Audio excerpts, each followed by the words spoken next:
Brandy Melville and the Cult of Fast Fashion. This is Mike's Instant Movie Review. I'm Mike. That's the movie that I watched last night on Max. Now, typically what I do in these Mike's Instant Movie Reviews, in the first minute, I tell you whether or not you should see the movie. And beyond that, I talk about the movie and I give some spoilers. So some folks, won't even see the movie. They'll just watch these wonderful reviews for my opinion. Other folks want to watch this review, but they don't want to get spoiled, okay? So what they typically do is they watch the first minute of this wonderful review, they hear whether or not I say to go see it, and then they come back and watch the rest of the view after they see the movie. So with this one, I'd say yes. This is something that everybody could watch if you have Max, HBO Max, then you can watch it. So I'd say watch the movie. It's a good one. It's a good doc. It's 1 hour and 31 minutes, so it's not a huge investment in your time. And I say that because some programs, they're basic, like some of these series, these documentary series, they're good enough to hook you and you feel like you have to watch the whole thing. And then it could be like a real investment of your time, and the whole time you're watching, you're like, I hope this gets a little bit better because it kind of sucks, but I want to see what happens.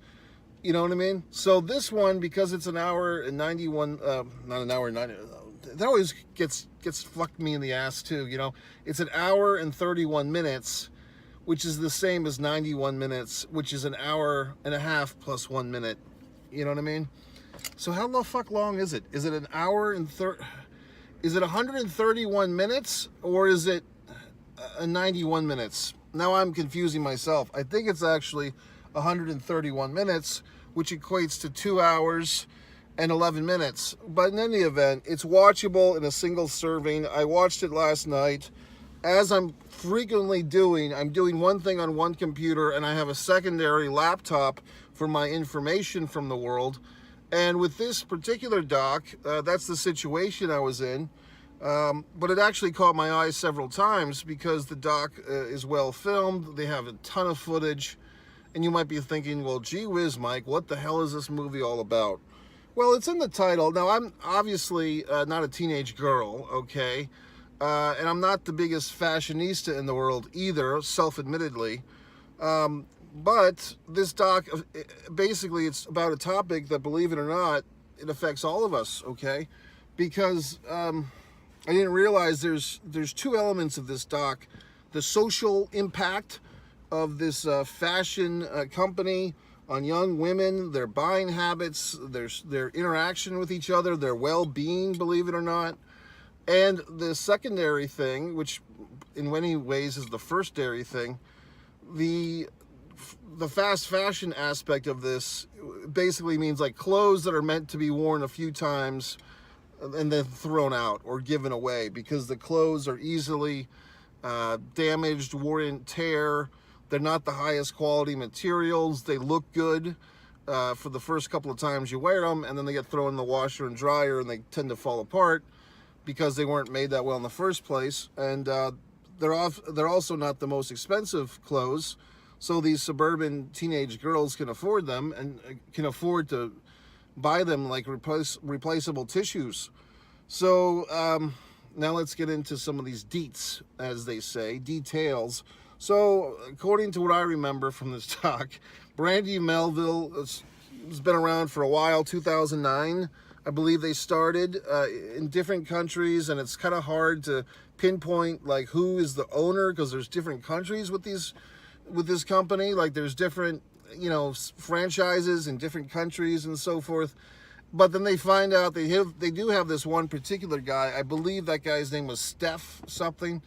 And it turns out, cloaked behind this, wall of young women's fashion, this guy is like a real number. He's kind of a libertarian, which is fine. He's oddly, I thought this was interesting. He's into Ayn Rand and John Galt from one of the famous Ayn Rand novels, which I listened to an audio version of the John Galt one.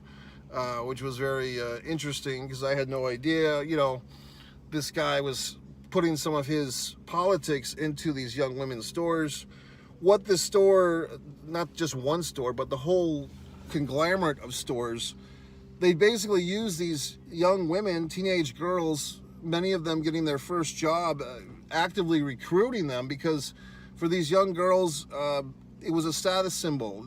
And it became like a Mean Girls thing, where these young girls kind of knew that this Brandy Melville brand had this reputation that, you know, first of all, they only had one size. They said one size fits most is how they sold it eventually. But it was only a size that only the petitest of the petite young women could wear. So it became like a very statusy thing, you know, like the girls in Clueless. Like, if you were 110, you know, pounds or less, you know, slender, you can fit into these clothes. But if you're a woman, young woman of a certain size, which is in a lot of ways just the way people are, just born different sizes, there's no way in fuck you're gonna fit into these clothes. So they did that as a manipulation thing. And there's these stories of these young girls going on these drastic diets just to get into these clothes. And you would think that this company that came around, you know, 2009, 2014, they started hitting their peak, I guess.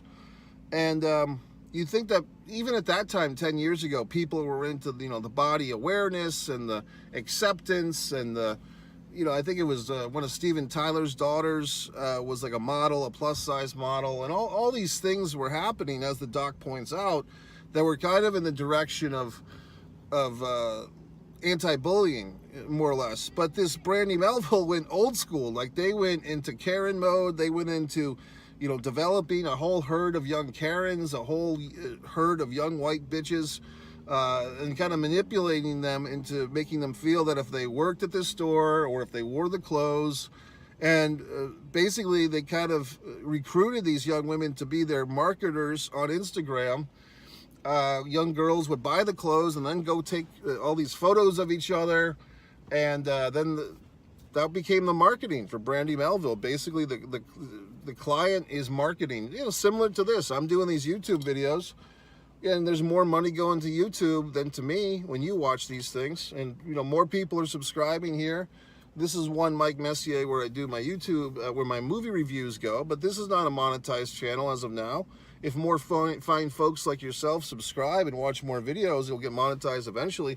But as of now, I'm doing this for free, and any proceeds from this situation are going to YouTube's and Google's mighty pocket. So in any event, it's interesting how the creators have turned this thing, you know, like the consumer is so fucking empowered now because we can do our Instagram posts, we can do our YouTube videos.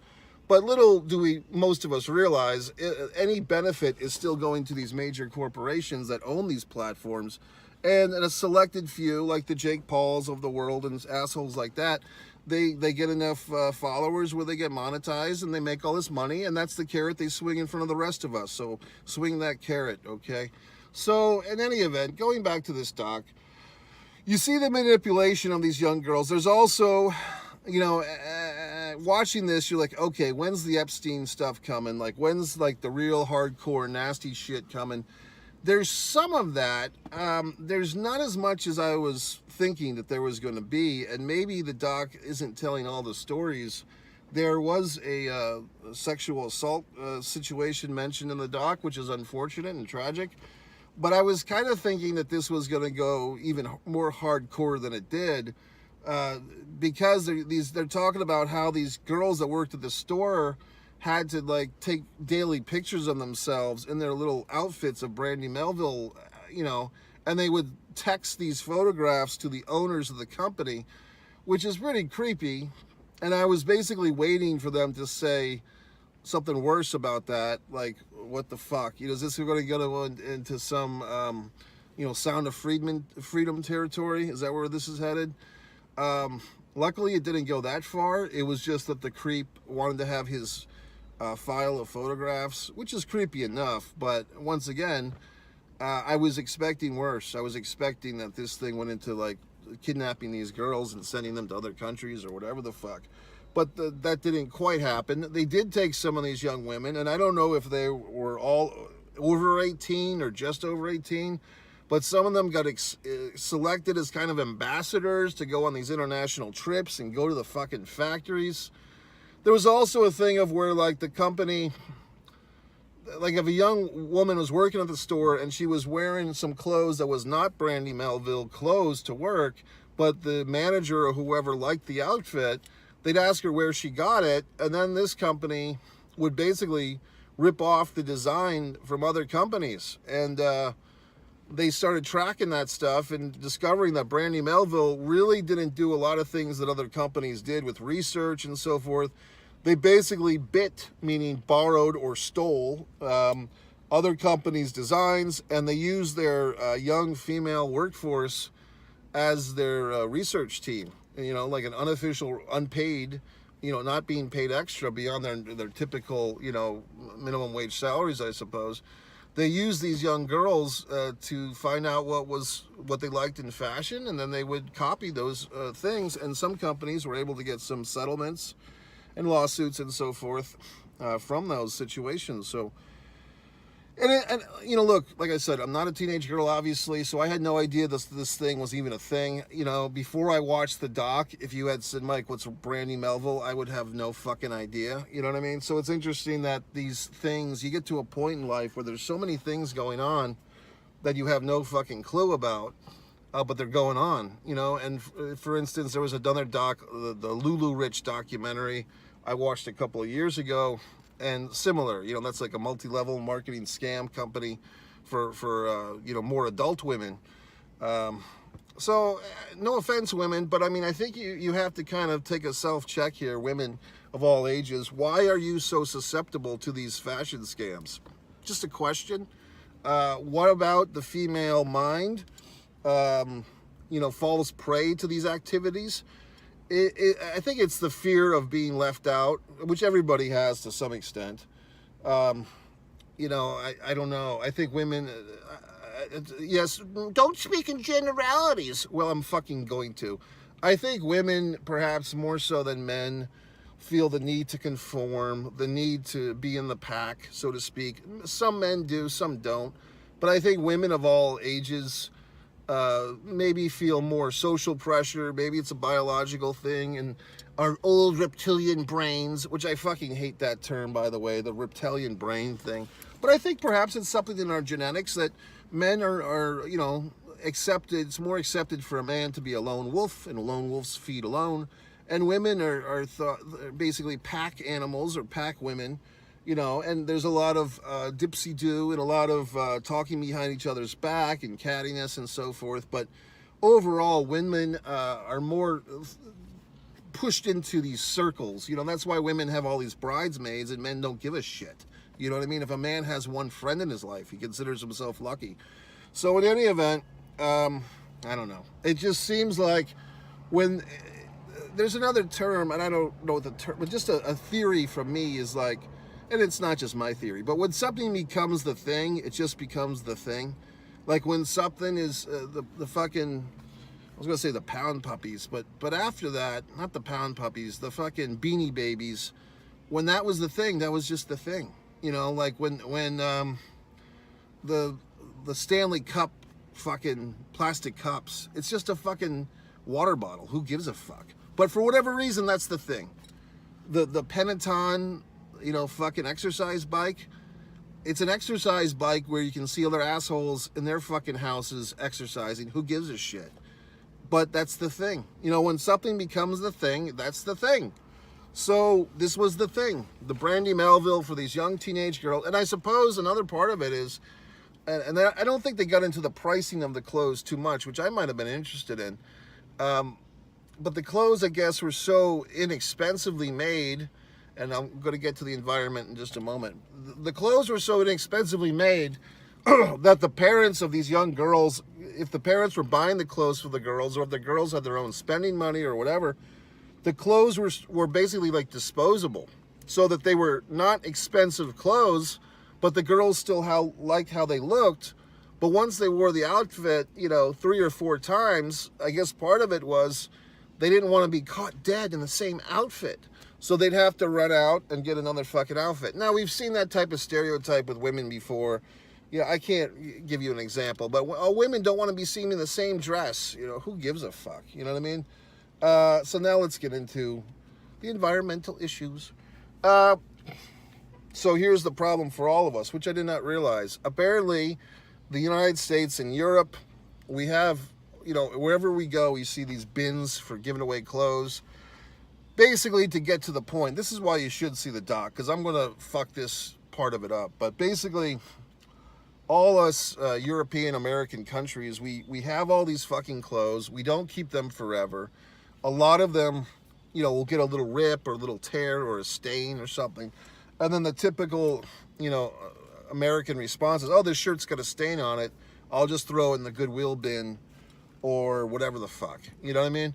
And so, but where do all those clothes go? Well, apparently, there's other countries, they're not going to the homeless people in America, you know, as you might think. If you're in Florida and the USA and you put a bunch of clothes in the clothes bin, you're thinking it's going to your local homeless Floridian. It's not. It's going to these other countries who get all these bundles of clothes, and basically we as in the United States, you could say blackmailing or encouraging, depends on how you look at it, these other countries to accept these clothes. You might be saying, well, why wouldn't they want our clothes? Well, because apparently they have too many of them already. You know, these other countries are overwhelmed because they're getting massive shipments of these clothes, and guess what? According to this doc, about 40% of these clothes, and they had a term for it, dead white man's clothes, in I believe it was Ghana. I believe the country was Ghana. They get these dead white man's clothes because those people are like, you know, why do we get all these clothes? Well, it must be coming from dead white people, because why would they give away so much clothes? That's what they think of us, that we're all dead and we're just, you know, they're receiving our dead clothes. But all these, and like you think about things when the Super Bowl, you know, Super Bowl team, they didn't go into this, but I'm going into it. Whenever there's a Super Bowl or a major sporting event, they print hats and shirts for both teams. Like if it's a Super Bowl or if it's a Game 7 in baseball, hockey, or basketball, I suppose, they print up sets of clothes for both teams. What do they do with the team that loses? They don't sell those clothes to that local neighborhood's teams because they're not the winner, right? They just give them away to, at least they give them away. They don't burn them, but they give them away to these other countries. And we've known that for a while. But these other countries, apparently, they just have too much goddamn clothes from us. You know, maybe 10, 15, 20 years ago, it was great. They were getting all these dead white man's clothes, and they were happy about it. And they show these communities where the people have all these old used clothes, but they're like, you know, taking the fabric and refurbishing it, and the, you know, the thing that kind of they show a guy in one of these countries like taking like a size 5X American shirt, and he's like chopping it down, because let's face facts, we are big people over here, right? You know what I mean? So so us whiteys, us big, and you know, big black people in the USA, big Latino people, we're big people. And that's because of the food we eat and all the chemicals and so forth. And we all drive, none of us walk. I get it. But these other countries where they're walking, you know, to get a glass of water or whatever the fuck they're doing, they're on a camel and they're getting all hot and sweaty. They're much smaller people. Here we go. Oh, fucking neck. So, you know, it's one of these docs where this is why people don't get it. When I try to explain to them, you know, this is just a sidebar, you know, oh, you haven't gone to, people take these trips to these other countries, or they get all excited about other countries, and I'm just like, I kind of like the country that I'm in, because this is kind of like the end boss country. Like, this is the country where we have shit, where we can like afford to be fat, and we can afford to have extra clothes and give them away. Like, this is the deal. Like the USA, yes, it's not fucking perfect, I get it, but if you want to, you know, go deal in these Middle Eastern countries where you literally, as the kids fucking say, get your head cut off if you don't agree with the government on everything, or if you want to go to a country where the women are happy just because they can drive a vehicle for the first time in 500 years, or whatever the fuck, then go over there. But I'll stay here, because this is like the end boss place. This is where you want to be.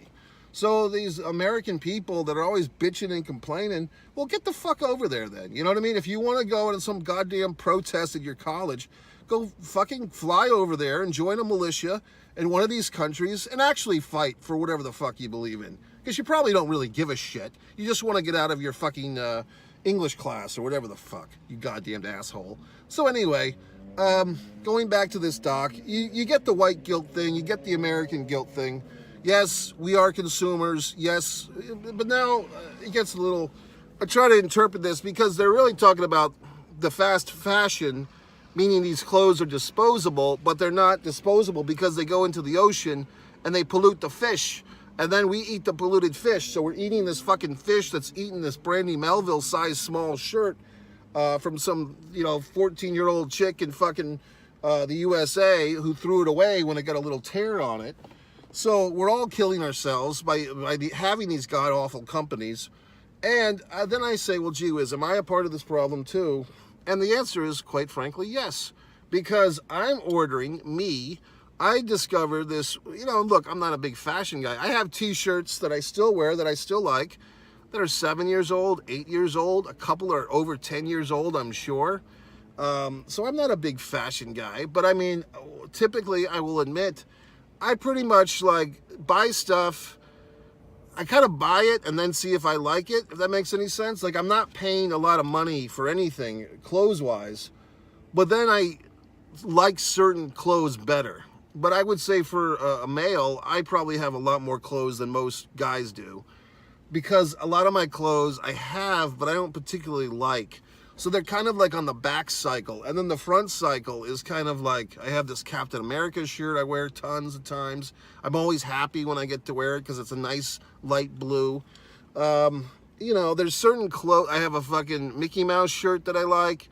I have certain t-shirts that I enjoy better than my other stuff. But the other stuff doesn't really go anywhere. It just kind of gets circulated. You know what I mean? And eventually I'll have a day of reckoning where I'll give some of this shit out, and that's exactly what I do. I go to the fucking clothes bin and I just throw it all in there, and I don't really give two flying fucks at the time.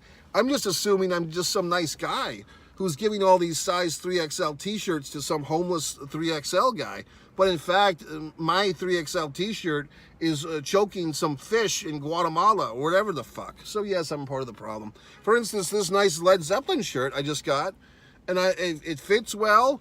Guess where I fucking got it? I got it from Temu for like $7, and I'm very happy with it. And it washed it, and it survived the wash. It didn't shrink to the size of a handkerchief, so I'm more or less satisfied. And now I'm tempted to go out and buy another one. So anyway, the point is, I can't claim total innocence over this scenario. Not that it's all my fault, obviously. But the point is, we're all assholes, and here's the good thing, or just the thing. People get all worked up and bothered, and there's so many things to get upset about, environments and wars and bullshit. But if you really think of it like this, like, hey, I get to die in 30 or 40 years, I won't have these problems anymore. The rest of you assholes might, if you're still alive. That's why there's a certain happiness in death, a certain achievement, because now you're like guilt-free. Like, now you don't have to worry about the future because you're dead, So that's a good thing. And for people who don't have kids, especially, like, there's a certain freedom in not having kids. Because, like, people that have kids and they worry about them, or they worry about the future for our country or for society, if you don't have children, you don't have to give a fuck. Because it's like, I don't care. I mean, granted, it sucks, and I'd like the history books to continue be written so they can say how great I am. But if I don't have this legacy of my own bloodline in the world, then, more or less I can do what I want. I can buy all the fucking shirts I want. I can feed them to the goddamn fish. And it's not really going to affect my family. It might affect yours. And that's the type of polluted thinking, so to speak, that we've all come to. Now, because you get to the point where you realize that the train is so fucking far off the track that it's not going to get back in alignment, so you might as well just enjoy the ride. You know what I mean? And that's kind of where I am. I used to be a person who gave a fuck. I used to be a person who thought about all these things. And now it's kind of like, I get it. There's nothing I can do to solve these problems. Like, all these situations, the fucking wars, the racisms, the sexisms, the misogyny, the patriarchy, all these goddamn things I can't do a flying fuck about. So I'm just going to enjoy my life. And you assholes can figure it out. You know what I mean? Like, hey, what the fuck can I do? So, I mean, that's the kind of defeated, you know, chagrin that I have. Maybe you share it, maybe you fucking don't. You know what I mean? And a lot of times I'm happy that there are still people who give a flying fuck in the world trying to solve equations and problems, because I'm not. I'm just kind of saying, well, I'll write my books, I'll make my artwork, I'll try to entertain a few assholes on the fucking YouTube or Rumble or wherever the fuck, and, you know, I'll do my part as the court jester in this parade of shit. Anyway, folks, Brandy Melville, the whatever fuck doc, good doc. I enjoyed it. You know, it's another thing where, you know, when I was a kid, blah blah blah, you always kind of think like, well, the kids I go to school with are a bunch of materialistic fucks, but this is just my generation. In the future, I'm sure all the kids will get along, and they don't. There's the same type of asshole as when I was growing up with. So, you know, nothing changes. Everything sucks. The fish are going to eat Brandy Melville shirts from here to eternity, and that's it. So if you go to MikeMessier.com, you scroll to the bottom, you can buy one of my books, which kills a tree, or if you have a Kindle, you can get that and just read it on your computer, which hurts your eyes. So, I mean, there's no winning there, but buy the book anyway. You can follow me on social, which doesn't really do anything, but maybe it will. You can like this video, share this video. You can do whatever the hell you want. That's the wonderful joy of freedom.